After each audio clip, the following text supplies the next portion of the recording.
Sigiro. Yun.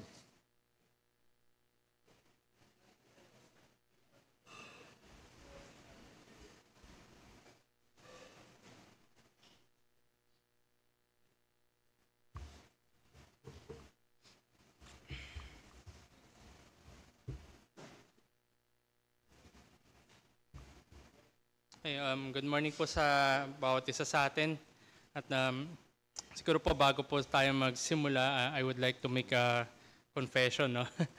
Nung napag-alaman ko po na mayroon po akong schedule for Sunday school, wala po akong directly na topic in mind. So medyo may gaps din from the last time na nag-Sunday school ako. So with that, siguro on a personal note, na yung better approach would be to build up upon do sa naituro noong nakaraan. At yung huling nagturo sa atin ay si Brother Oliver. So I complimented him and I will compliment yung kanyang tinuro. Kaya ang ating pag-aaralan din regarding pa rin naman sa law, and ang topic na naisip ko po and ay ang the Ten Commandments in the New Testament. So ito po yung ating pag-aaralan sa araw na ito. At sa panimula po tayo po humingi mula ng talino mula sa trono ng langit. Let's pray.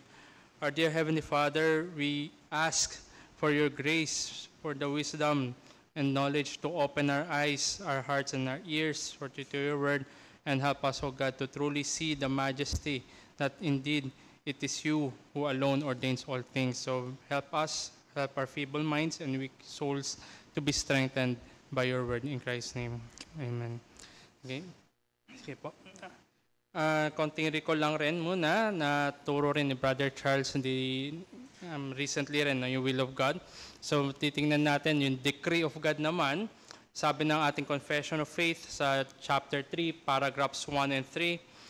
Ang decree of God, from all eternity by the most wise and holy counsel of His own will, whatsoever comes to pass, in which appears His wisdom in disposing all things, and power and faithfulness in accomplishing His decree for the manifestation of His glory. Ito yung pinagtahi ko lang, yung paragraphs 1 and 3, na kung saan na sinasabi ng layunin, yung pagpapasya, yung plano ng Diyos ay mula pa sa pasimula at ito nga yung mangyayari. Ito yung it will come to pass. At ang layunin nito is for the manifestation of His glory.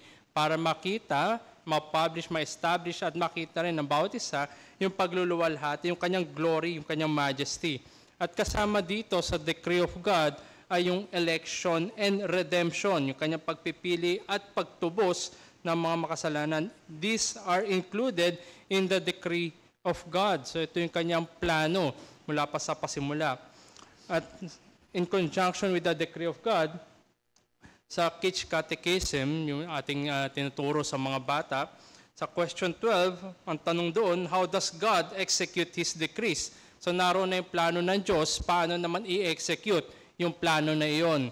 Ang sabi ng Catechism, God executes His decrees in the works of creation and providence. So with this grand plan of God, ang unang entry point niyan, o unang sabi natin pagsasakatuparan ng plano na yan is in the works of creation. So upon establishing or creating, naroon ngayon yung providence in maintaining, sustaining para mag-operate ngayon yung decree of God tungo muli sa redemption.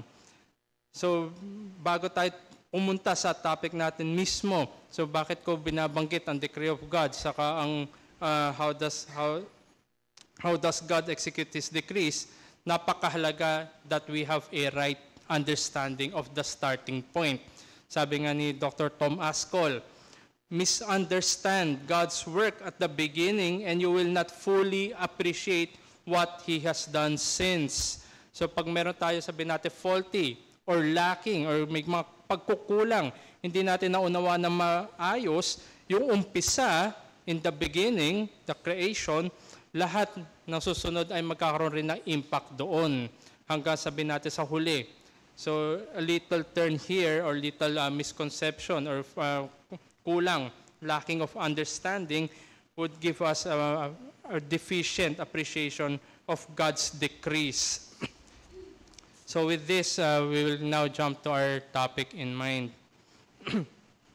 So yung ating pag-usapan ay yung Ten Commandments in the New Testament.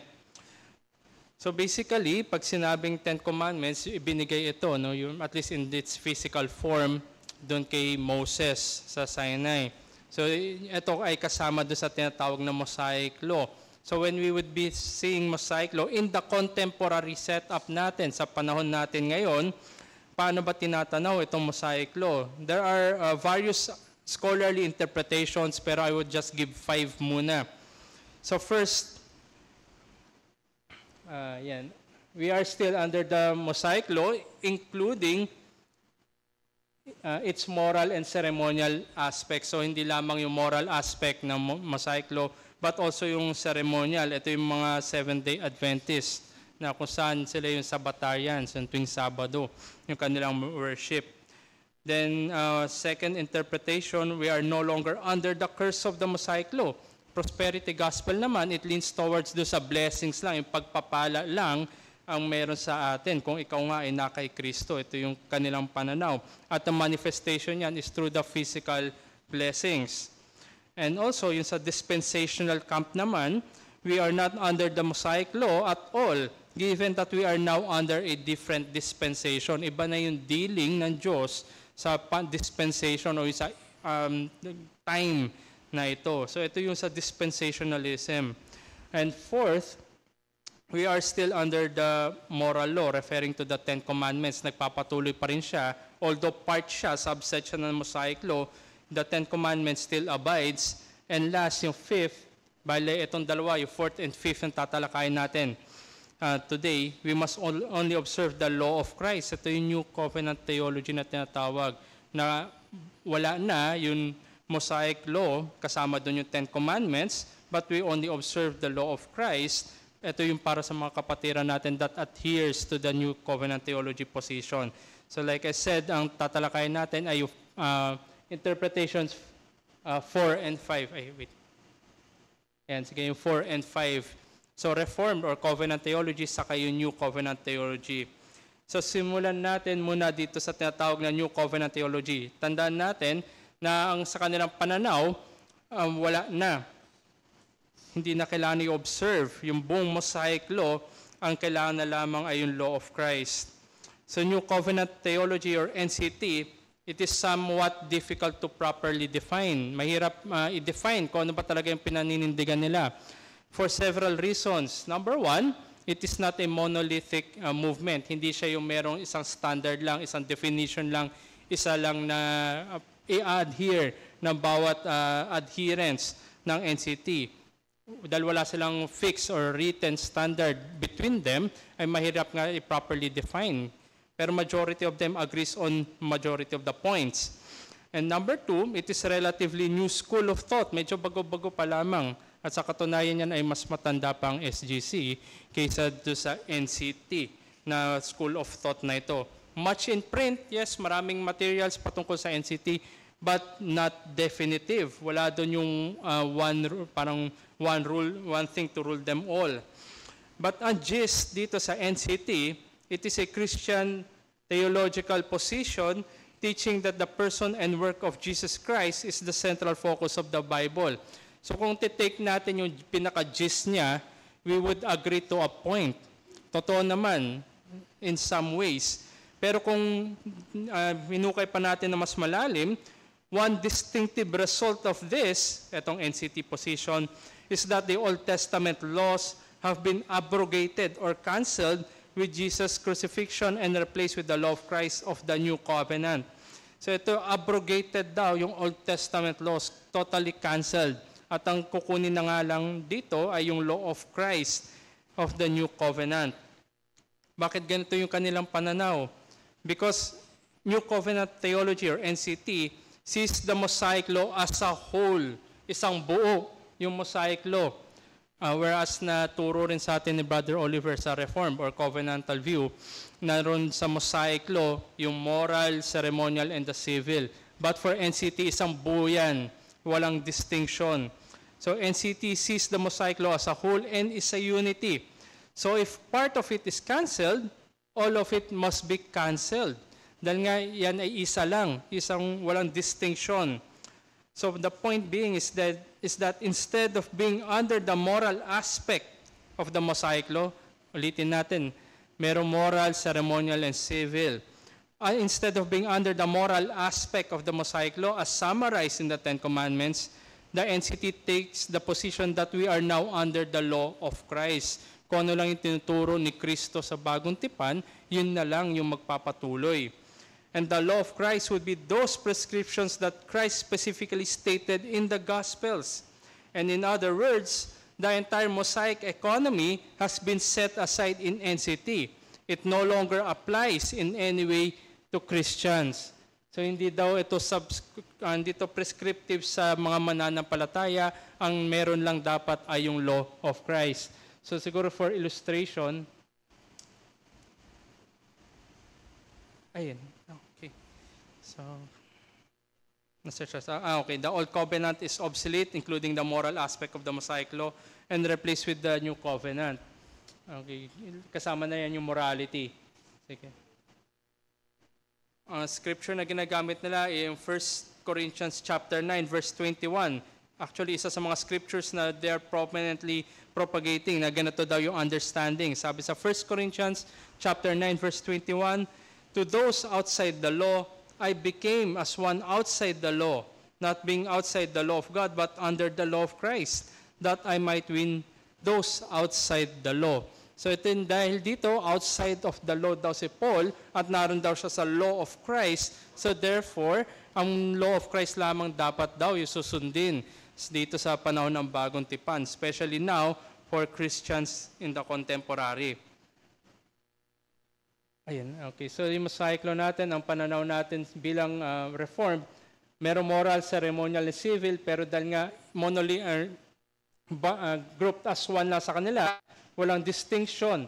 So yung tatlong yan, yung moral, ceremonial, and civil, done away with. Hindi na kailangan gawin or hindi na yan magpapagal sa panahon natin ngayon. And for NCT, all of these are abolished. Only the law of Christ remains. So ito yung viewpoint na New Covenant Theology, kaya kung bakit ang pananaw nila, ang Ten Commandments ay hindi na binding sa panahon ngayon. Kasama dyan, dahil naroon ang moral law, naroon na civil law, at pati ceremonial. Now we jump to the Reformed or yung Covenant Theology position regarding dito sa Mosaic law. Yan. Covenant Theology or Reformed Theology sees the Mosaic law in three ways. Naroon yung civil, ceremonial, and moral. Ito rin yung natalakay ni Brother Oliver nung mga nakaraan. Just a short summary, the civil aspect of the Mosaic law governed the nation of Israel while in the land. The ceremonial aspect of the Mosaic law governed the worship of God by Israel while in the land. And the moral aspect of the Mosaic law governed the behavior of God's people. And point being is that covenant theology, yung Reformed theology, observes that the Ten Commandments as prescriptive not only for the church but for all humanity, even though the ceremonial and civil aspects have been rendered obsolete in Christ. Pinaka-difference lamang between NCT and the Reformed or covenantal theology is that we believe that the moral aspect of the Mosaic economy is still binding while the ceremonial and civil were made obsolete. The moral aspect of the Mosaic law transcends Mosaic economy. Higit pa, hindi lamang doon sa panahon ni Moises, hindi lamang dahil sa binigay sa kanya yung 2 tablets of stone, pero yung substance ng Ten Commandments, it transcends the Mosaic law. In other words, God has always required holiness from humanity. Naroon naman yung standard. Because the Ten Commandments, yung moral law, or yung Decalogue na binigay kay Moses, it reflects the character of God. And the moral aspect of the Mosaic law still stands as the standard of morality for mankind because it is reflective of God's character. At alam natin ang katangian ng Diyos ay hindi nagbabago kailanman. So God's character from eternity past, dito sa temporal, sa history natin, and in eternity future, it will always remain because it is God. He never changed. At kasama doon yung kanyang moral law. Okay. So dito sa ating reform, no, for moral perpetuates, only the ceremonial and the civil were made obsolete. No, anong impact pag tinanggal natin kasama sa pagtanggal natin yung moral law? What would be the impact of this? Two aspects, legalism and licentiousness. These two aspects are generally two sides of the same coin. Meron kayo isang barya pero front and back niyan, either legalism or licentiousness once we abrogated the moral law of God. So the common operating principle for both is the flesh, yung laman. The legalist takes freshly pride in his observance of certain rules but still operates in the flesh. He has no power over indwelling sin sapagkat ginagawa niya mga bagay-bagay thinking that he could earn any merit out of it. And dahil wala siyang power over indwelling sin, and since sin is not being dealt with inwardly, sooner or later mafo-fall siya sa licentious living. He falls into outwardly lawless behavior, thinking na dahil siya na kay Kristo na, meron siyang right para gawin yung mga bagay-bagay. Hindi lamang right, but a license to do such lawless deeds because the law is done away with. And with this, si Paul, mamaya titingnan natin yung text ni Paul is upholding the Ten Commandments in flagrant violation to contrast the righteous and unrighteous to convict people of sin. Mamaya titingnan natin, ano ba teksto na ito ni Paul? But napakadami, abounding in the New Testament is the upholding of the Ten Commandments o yung moral aspect ng Mosaic Law. So the result of using the law properly is to drive people to the gospel for salvation. Merong uses ang law na natalakay din ni Brother Oliver. Naroon na through the law, we have known sin, and by the law, we bridge them to the gospel. So ito yung isang tamang gamit na law if we use it in its proper use. So the law of God remains. The law of God is essentially, na sabi natin, bridge to the gospel, and there would be no gospel presentation without the law of God. So ito yung dalawang pinagbabangga natin na school of thought, Reform, or tayo bilang Reformed, Covenant Theology, and yung New Covenant Theology na sinasabi nila, wala na yung Mosaic Law sa panahon natin ngayon. So we come to the Ten Commandments in the New Testament.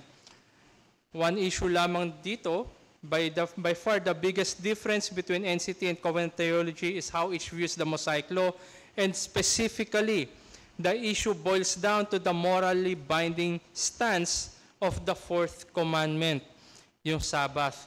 Very timely din yung inawit natin kanina. This is the day the Lord has made, sa ating pag-uusap ngayon. Ito yung pinaka-issue dyan. Kailangan pa ba natin i-observe yung fourth commandment? So one observation is that, interestingly, the only concern of contemporary churches today is the observance of the Sabbath. Naroon, may mga iba thinking nila nakapag-church, then that's it. Yung iba naman, kailangan mo pa talaga mag-church. Di ba, nakikristo ka na. So ito yung mga magiging impact when we do not treat the morally binding stance of the fourth commandment. And in fact, Sabbath keeping is a creation mandate. After God's work of creation, God blessed the seventh day. He made it holy. Naroon, makita natin, after na Diyos na gumawa, nung sa creation, He blessed the seventh day. Siya'y nagpahinga, hindi dahil siya'y napagod, kundi siya'y nagpahinga. Nakita natin na may kapahingahan na pangako. Sabbath keeping is also for the benefit of man, not the other way around. Sabi nga sa Mark 2:27-28, Sabbath was made for man, hindi man for Sabbath. And in the account of the coming new covenant, sa Jeremiah 31:31-33 and following, God declared that He will write the law in the hearts of His people. Kung ano yung sinulat ng Diyos, yun din yung kanyang isusulat. Magkaiba lang yung medium. At ang tanging batas na sinulat na Diyos ay yung kanyang batas na binigay kay Moises. It is from the finger of God. Sinulat niya sa tablets, ngayon isusulat niya yun sa puso ng tao.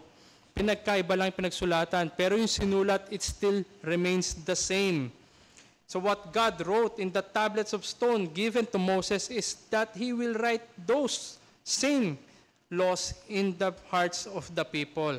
The only law that God wrote was the Ten Commandments, and it included the Sabbath, yung fourth commandment. Hindi natin pwedeng tanggalin yung fourth commandment at yung 9 lang yung naisulat. At kung gano'n ang ating pananaw, ano meron sa fourth commandment? Bakit pa natin isusulat din yung siyam kung alisin natin yung isa? Therefore, that which was written, it will not be erased, but last for all eternity. Gaya na nabanggit ko kanina, the Ten Commandments is reflective of the character of God. The people of God reflects the character of God. Therefore, the Ten Commandments is written in the hearts of His people. So, ang scripture na tinutalakay ni Paul, open your Bibles to 1 Timothy chapter 1, verses 8 to 11.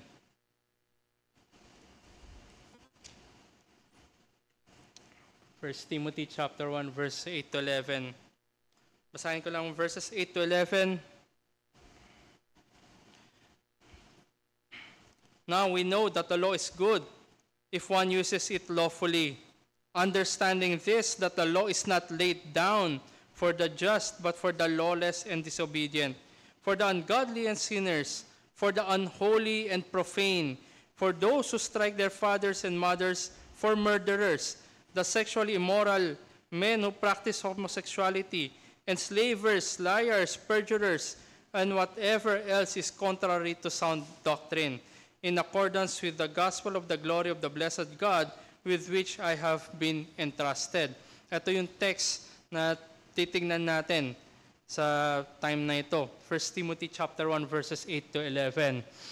But to begin with, sabi nga ni Ernest Reisinger sa kanyang aklat na Law and Gospel, I am convinced that the present widespread contempt for civil laws, yung mga batas panlupa, napakadaming hindi sumusunod, widespread contempt, is the inevitable outgrowth of disregard and disrespect for divine laws. Doon naman yung pinaka-root niyan, disregard of the divine laws. Practical application niyan, wala na tayong respeto, even in the civil laws. Kahit sabihin natin, ang dami natin batas laban sa pagnanakaw. Napakadami rin na may mabibigat na parusa sa pagnanakaw, but still, people steal. So the context of 1 Timothy chapter 1, the epistle is drawn from the backdrop of false teachings, teaching that the law without proper knowledge and understanding. So maraming nagtuturo, false teachers and false teaching, tinuturo nila yung batas without proper knowledge and understanding. But one observation would be, ano yung law na tinutukoy ni Apostol Pablo? What law is Paul thinking about? The Apostle Paul makes a clear presentation of the perpetuity of the moral law, yung Ten Commandments, although he stated it negatively, but the pattern is still undeniable. Hindi natin mapagkakailan na naroon yung pattern ng Ten Commandments, although iba lang yung pagkakapresent na Apostol Pablo. Ganito rin yung makikita natin in other texts. Halimbawa na lamang, if you could open your Bibles to Romans chapter 13. Romans chapter 13, verses 8 to 10.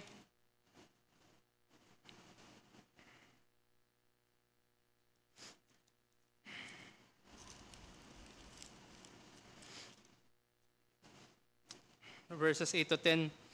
Oh no one, 8. Yes, Romans 13, 8 to 10. Owe no one anything except to love each other, for the one who loves another has fulfilled the law.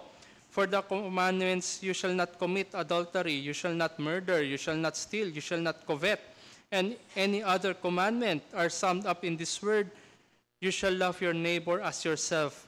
Love does no wrong to a neighbor, therefore love is fulfilling the law. So naroon yung undeniable pattern ng Ten Commandments. At ganun din yung makikita natin sa 1 Corinthians chapter 6, verses 9 and 10. So sa 1 Corinthians chapter 6, verses 9 and 10. Or do you not know that the unrighteous will not inherit the kingdom of God? Do not be deceived. Neither the sexually immoral, nor idolaters, nor adulterers, nor men who practice homosexuality, nor thieves, nor the greedy, nor the drunkards, nor revilers, nor swindlers will inherit the kingdom of God. Those are basically 10 commandments.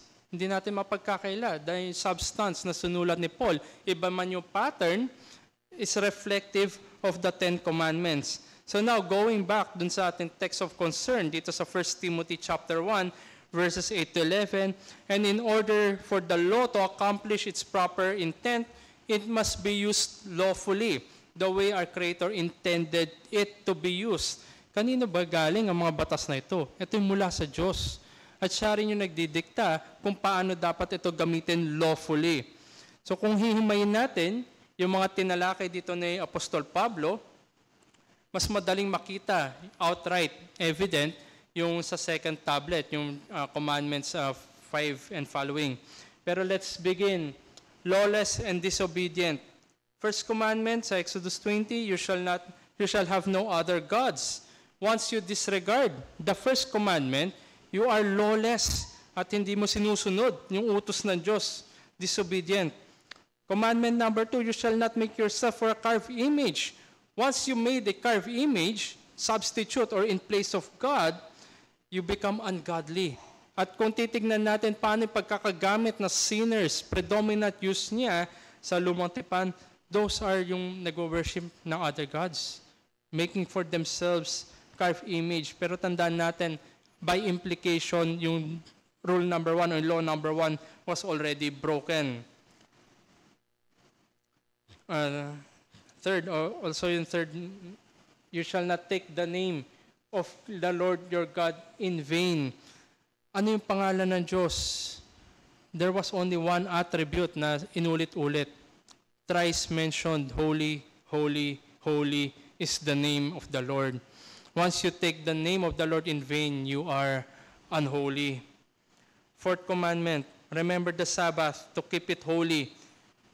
One way to not keep the Sabbath or direct opposite niya is to profane the Sabbath. So ito yung ginamit ni Paul, profaners. So that's the first tablet, man in relation to God. Ito naman, man in relation sa kapwa-tao. Fifth commandment, honor your father and mother. Nabanggit nga rin sa Ephesians. Doon sa mga children, you honor your father and mother. For this the commandment, first commandment with a promise. The worst thing you can do is to strike your fathers and mothers. Hindi lamang sa salita, but also sa action. That in that way you do not honor your father and mother. Fifth commandment, you shall not murder. Paul used murderers. Yung pumapatay. Next, you shall not commit adultery. Sexually immoral. They are adulterous people. Next, you shall not steal. Huwag kang magnakaw. Paul used enslavers. In other versions or in other translations, ang ginamit doon, kidnappers. Ano ba yung kidnappers? Pinakamalaki o pinaka-high value na pwede mong kunin. Kinuha mo yung tao, ninakaw mo. Hindi lamang property, tao mismo yung kinuha mo. Ninth commandment, you shall not bear false witness. Sabi ni Paul, liars, perjurers, they bear false witness. And lastly, you shall not covet. Whatever else is contrary to sound doctrine. The commandments are building upon the other. And whatever else, last straw na siguro yan, oras na nabali mo sa bali na ang lahat. When you covet those things, that is contrary to sound doctrine. So ito yung ginamit ng Apostol Pablo dito sa 1 Timothy chapter 1, verses 8 to 11, na lalo niya in-establish yung perpetuity ng moral law, yung 10 commandments, although stated negatively. Mas siguro nga, mas may impact pag negative yung binibigay sa atin, kung paano outright na violate yung 10 commandments. But still, the 10 commandments remains. Nagpapatuloy pa rin yan. So before I jump to some practical applications, I would like to say something about the redemptive work of Christ. Kung naalala nyo, kung nandito kayo kanina, yung sa pasimula ko, kung gaano napakahalaga that we do not misunderstand the beginning. For in it, magkakaroon tayo ng lack of appreciation sa redemptive work ng Diyos. Sa redemptive work now centered in Christ, sabi niya sa Matthew 5, verse 17, and yes, ginagamit rin ito ng mga adherents sa NCT. Sabi sa Matthew 5:17, "Do not think that I have come to abolish the law or the prophets. I have not come to abolish them, but to fulfill them." Gagampanan daw ng ating Panginoon ang law and prophets at hindi niya ito i-abolish. He did so by satisfying all the ceremonial, civil, and moral aspects of the Mosaic law. Ganito ginawa ng ating Panginoon. Tandaan natin noong time na ito, they are still in the Mosaic economy. And Christ now fulfills the three aspects of the Mosaic economy. If we would ask, paano ito nagampanan ng ating Panginoon? One very helpful na commentary on this was from J.C. Ryle. Sabi ni J.C. Ryle, "The Lord Jesus came to fulfill the predictions of the prophets who had long foretold that a Savior would one day appear. He came to fulfill the ceremonial law by becoming the great sacrifice for sin, to which all the Mosaic offerings had ever pointed. He came to fulfill the moral law by yielding it a perfect obedience, which we could never yielded, and by paying the penalty of our breach of it with His atoning blood, which we could never have paid." So makita natin dito, yung red text would be for the ceremonial, the blue text would be for the moral, and the green text would be for the civil, yung kabayaran. So makita natin yung distinctions. Although sa Mosaic economy naroon, but the distinctions of it, the moral, the ceremonial, and the civil, are already fulfilled and paid by Christ. So Jesus Christ also bore the penalty our sins deserve, and therefore by fulfilled the aspects of the law. So the atoning work of Jesus Christ satisfies both the requirements of the law and the penalties of the law. So naroon, twofold. Not only are the requirements satisfied, but also the penalties were paid by our Lord and Savior. That makes redemption. That makes salvation. Naroon ang dami, malalim, napakaraming terms, iba-iba yung mga levels, at para sa iba-ibang aspeto din, yung ginawa ng ating Panginoon para sa ating kaligtasan. That makes even more salvation treated as great, and that grace amazing. So ang hamon sa atin, as we say that we are in Christ, we say that we are Christians, we say that we are redeemed by the Lord. Those who are in Christ should all the more ground their joy in Him and glorify Him through their lives shaped by what the gospel produces, obedience. Pagsunod. Kung tayo ay totoong na kay Kristo at tayo ay totoong niligtas, tayo ngayon ay susunod. Hindi tayo sumusunod to save ourselves, but we obey because we are already saved. Naroon ang natural fruit, ang ating bunga, at ang ating buhay ay naroon sa pagsunod sa Diyos, lalo na kay Christ. So with that, I would like to move sa practical applications natin tinalakay. It is the Reformed position that the moral law perpetuates, nagpapagal siya hanggang ngayon, nag-abide, at yun ang moral standard para sa lahat ng tao because it is reflective of the standard and the character of God. So some practical applications. First, Sabbath is a blessing, not a burden. Tandaan natin, the fourth commandment, kasama siya sa 10 commandments. It is a blessing, not a burden. Hindi siya pahirap. Sana nawa, hindi matagpuan ng kabigatan sa atin ang Sabbath keeping, ang ating Lord's Day. It is for a benefit, even in our mundane affairs, to take off our minds and to renew them in the Lord. Kaya nga, parating paalala ni Pastor, ang isa man sa atin, not to be found trampling on the Sabbath.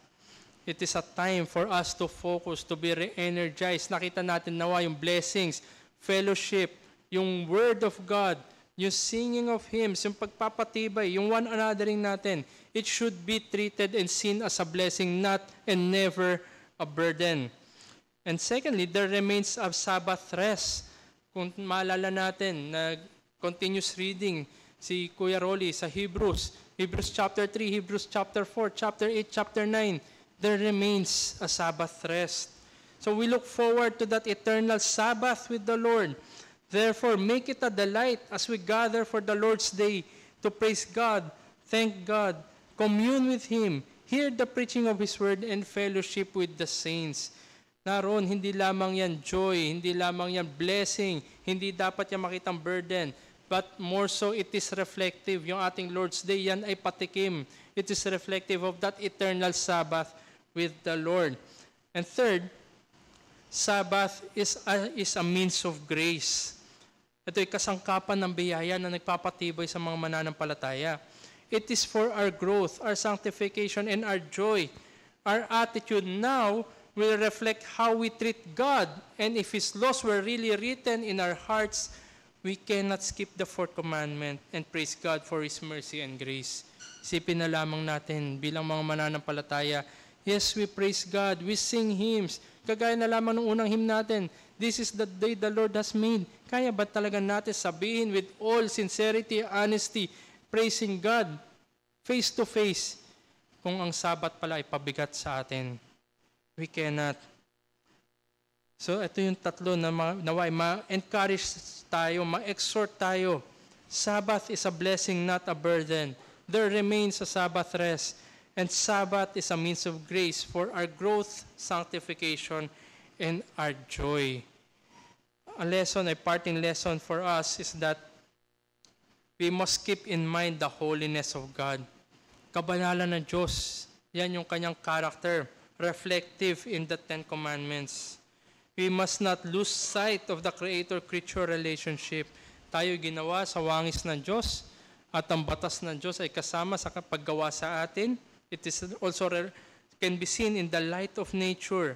Kaya wag mawala sa atin yung Creator-creature relationship. Jesus Christ was victorious where Adam failed. Therefore, if we are in Christ, we would not want to sin with a high hand like Adam, for he was not deceived. Tandaan natin, si Eve yung na-deceive, si Adam, ang kanyang sin, ang kanyang transgression was with a high hand. At ngayon, nakita natin na nagpapatuloy ang 10 utos, yung 10 commandments, yung moral law of God ay nagperpetuate. Hindi kailanman yun mawawala. Kasama na roon ng Sabbath. Huwag tayong magrebel. Dahil alam natin na kasamang Sabbath, naroon ang Lord's Day sa panahon natin ngayon. We find it to be joyful. And siguro parting quote. Sabi nga ni James Renihan, ang context nito ng kanyang quotation, sabi niya, lalo na siguro yung tech team natin, oras na kinalabit mo yung knob do sa sound, maapektuhan yung nare-record na sound. Tama ba? Yan, okay, tama. So, ganito rin. Sabi ni James Renihan, one turn of a theological knob, kahit may nang pihit, can have serious consequences on all the rest of the doctrinal sound that comes through. Kahit may pihit lang o konting pihit lang, may implication yan, may consequences yan sa buong body of sound doctrine. So, I guess dito ako mag-end. Any questions? Marami pa tayong time. Any questions? Okay, nakikita ko very much nag-enjoy tayo sa Sabbath. Sige. Okay, kung walang question ako siguro magtatanong. Open your Bibles to Colossians chapter 2, verses 16 to 17. Colossians chapter 2, verses 16 to 17. Therefore, let no one pass judgment on you in questions of food and drink, or with regard to a festival, or a new moon, or Sabbath. These are shadow of the things to come, but the substance belongs to Christ. So nabanggit dito, wag daw mag-pass ng judgment. So nabanggit yung festival, new moons, and Sabbath. So siguro ang question ko, dahil ayaw nyo akong tanungin, ako magtatanong sa inyo. So how can we reconcile this with what just I have taught? So naroon daw, do not pass judgment kasama yung Sabbath. So if one observes, one does not, so can we pass judgment? Sabi, wag, pero bakit kaya nabanggit yung Sabbath dito?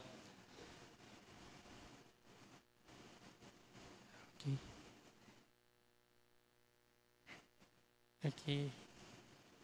Ayan, pabigyan ng mic si Kuya Rolly para marinig din.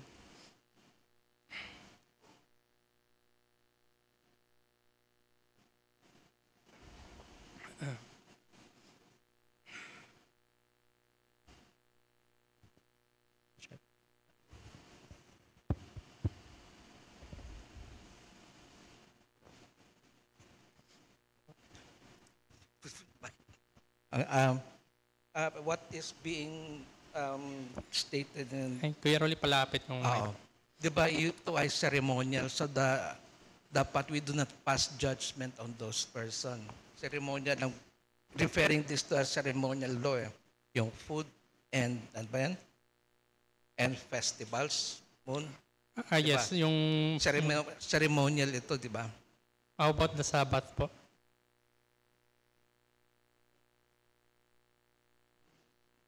Ceremonial ng Sabbath. Dun sa, kasama siya sa New Moon Festival or a Sabbath. Parang isa lang sila doon. Oh. So we cannot pass judgment on that person whether he observe or not. Kasi yung Sabbath, mga activities niya ay ceremonial yun. ceremonial yung festival, New Moon and Sabbath. Yeah, I believe so. Okay, kasama po yung Sabbath as ceremonial.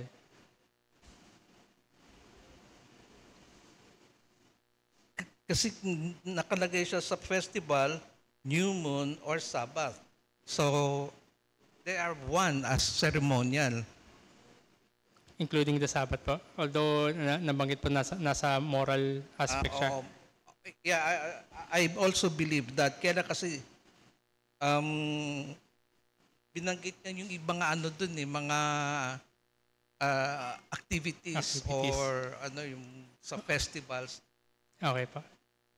Any thoughts? Partially, yes. Tama si Kuya Rolly. Any additions? Pero yung Sabbath as a day of worship o ganon, absolute yun. We ought to ewan ko if there are other activities na ginagawa nila about may festival sila, New Moon. Kaya ceremonial lang aking pagkaintindi doon. Okay. Actually, tama naman po yun. Siguro, kasi nabanggit nun, festivals or a New Moon or a Sabbath day.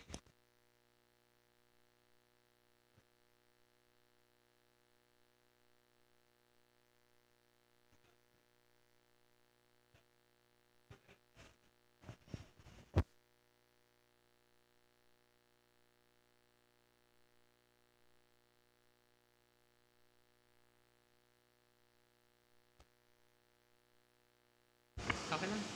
Ayan, okay, sige. Yan, tama si Kuya Rolly doon, no? Tama rin na treatment as a whole yun. Yung tatlong yon, although may mga ginamit na conjunctions. Yung festival or a New Moon or Sabbath, although nandun yung Sabbath, pero pag titingnan natin, paano ba ginamit yung usage sa Lumang Tipan pag magkakasama yung tatlong yan, yung festivals, New Moons, and Sabbath. Pag magkakasama yung tatlong yan, they would be treated as one unit. Makikita yan sa text siguro, no? Note nyo na lang. 2 Chronicles chapter 2 verse 4, 2 Chronicles 31 verse 3, Nehemiah chapter 10 verse 33, Isaiah chapter 1 verses 13 and 14, Hosea chapter 2 verse 11, and lastly, Ezekiel chapter 45 verse 17. So doon lang yung 6 na usage na magkakasama yung tatlong yan. Festival, New Moon, and Sabbath. So bakit sinama yung bakit ganun yung pagkakagamit sa Lumang Tipan? Bakit nila pinagsama-sama yung tatlong yan? It is used as a package in time-related ordinances na nagbabound sa Israel sa kanilang pag-worship. So naroon yung festival, New Moon, and Sabbath, time-bound package yan. As long as magkakasama yung tatlo, ganun yung kanyang usage. And si Paul, dito, siya rin yung nagsulat ng Colossians, si Paul, very much studied. Aral ito si Paul sa Old Testament. At alam niya definitely kung paano yung pagkagagamit pag magkakasama yung tatlo na yan. Paul trained in the Old Testament theology. He understood how God's words are used, lalo-lalo na siya nga ay isang Pariseo. Pharisees of Pharisees, at sinulat niya ito knowing in mind that those are time-bound para na ordinances para sa Israel, sa Lumang Tipan. Because yung usage ng words, yung magkakadikit, words have meanings, lalo na kung yan ay magkakasama, may pagkakagamit. At sa Lumang Tipan, sa 6 na instances na ginamit sa Lumang Tipan, those were used as ceremonial. So, tama si Kuya Rolly. Okay. Any other questions bago pa ako mag-isip ng question?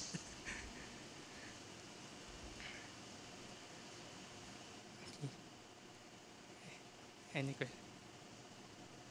Pastor nangingiti eh. Avoid eye contact. Okay.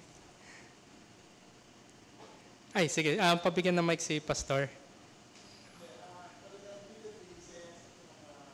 Ay, Pastor Vicente, para marinig.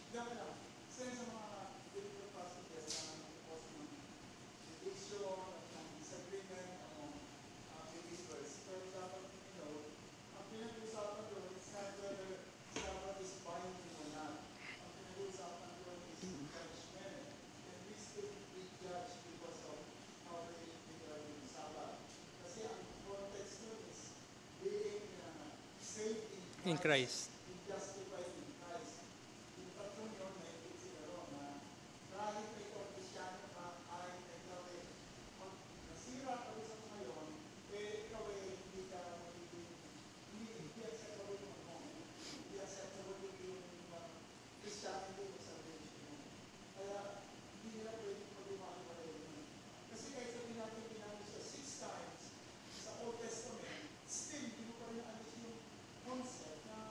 In ceremony.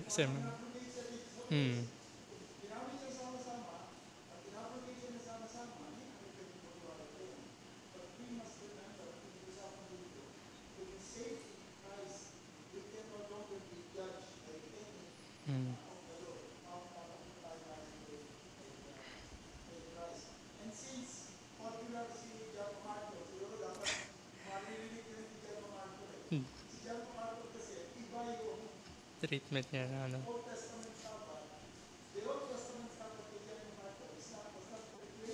The Lord's Day.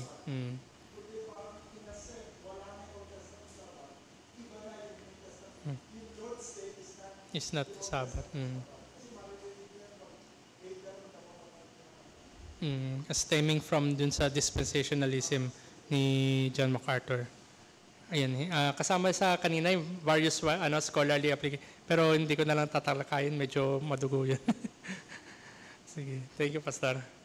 Okay, so kung wala na, yung references ko lang na ginamit for our lesson. Ayan. Ayan, so ano lang naman, konti lang naman yun.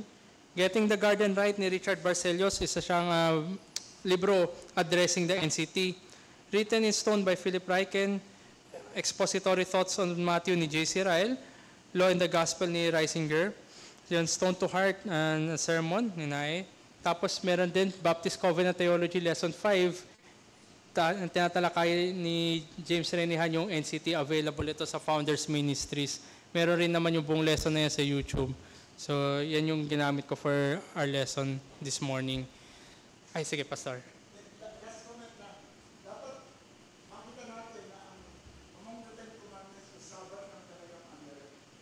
Under attack. Yes. Stealing.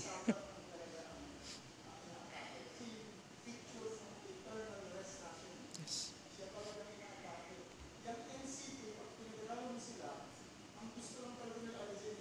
Sabbath, yun talaga. Issue boils down. Siguro additional rin.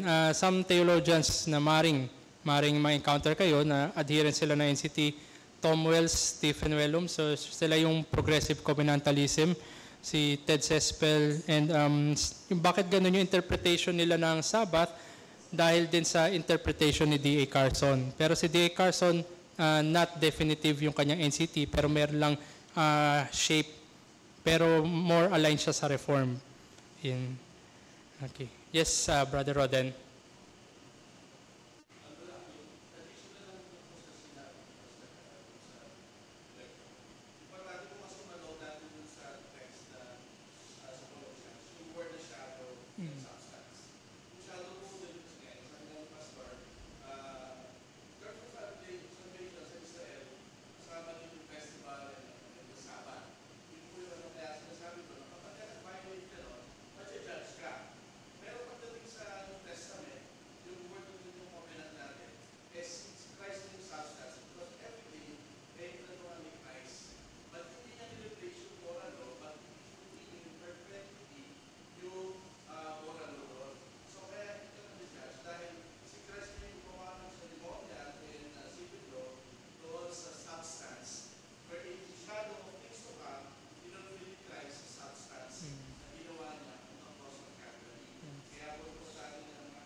Okay.